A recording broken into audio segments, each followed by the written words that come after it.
the external occipital protuberance. I'm just putting my hands under his head. If you have a big pillow, it's not going to work. A little pillow is nice. Eventually, if I were doing a cervical exam, I would actually pull him off the table, so then I would have to take the pillow out.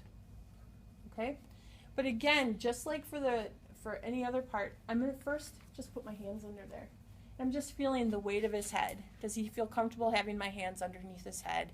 I'm getting a sense of the muscles and if they're tight or not underneath my fingers. Okay? So I'm really just being present right now. Now, when you put your whole hand under there, you're going to feel the external occipital protuberance because it's going to be the most pokey part. I almost said the most pokiest.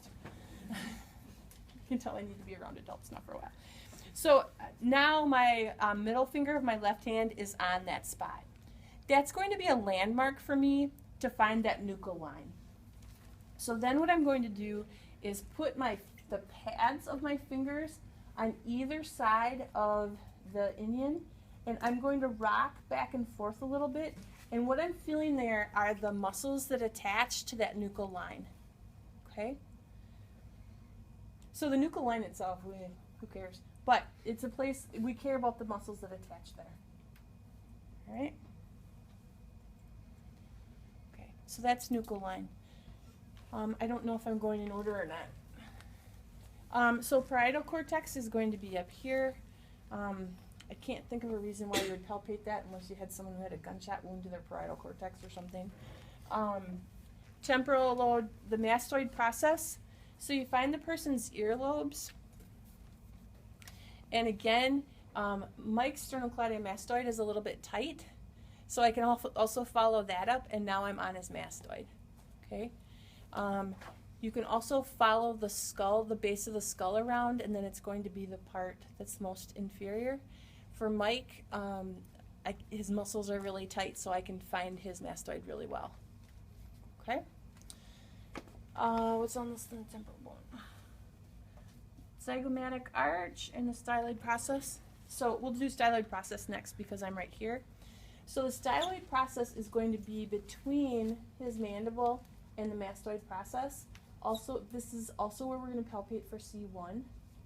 So when you're palpating for the mastoid process, remember it's this fang that's going down towards his feet, right? So it's not pokey that it's going to poke us. It's going straight down and it's pretty thin.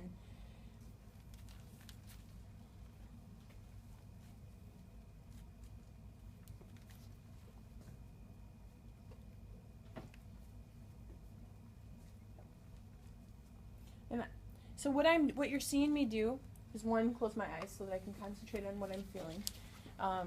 Two, I am applying pressure on one side and then the other, because if I'm on C1, transverse process, if I push, C1 will actually translate a little bit to the other side. If I'm on a styloid process and I push, I'm not going to feel any movement with my other hand. But you see that I'm not pushing very hard, right? And I'm pushing a couple of times one way and a couple times the other way.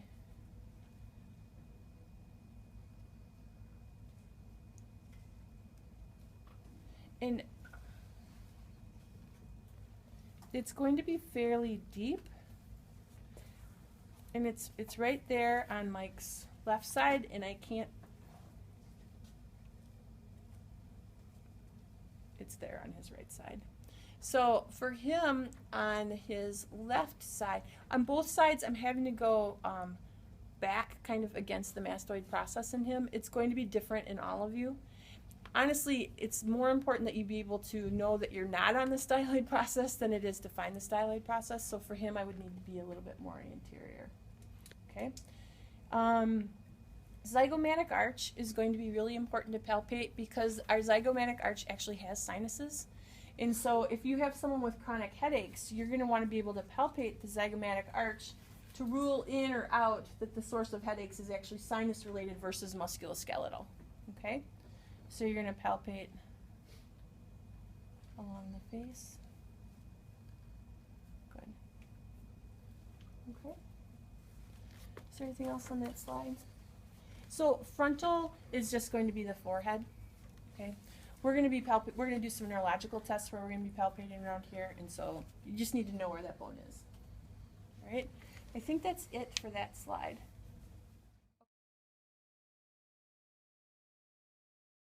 A, B, C, D. I thought you were gonna sing it there for a second. I'm not singing. Okay, so for those of you who are above me, is her jaw moving straight?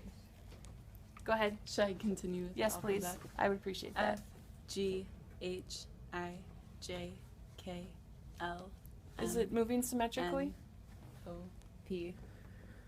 That answered me What do no. No?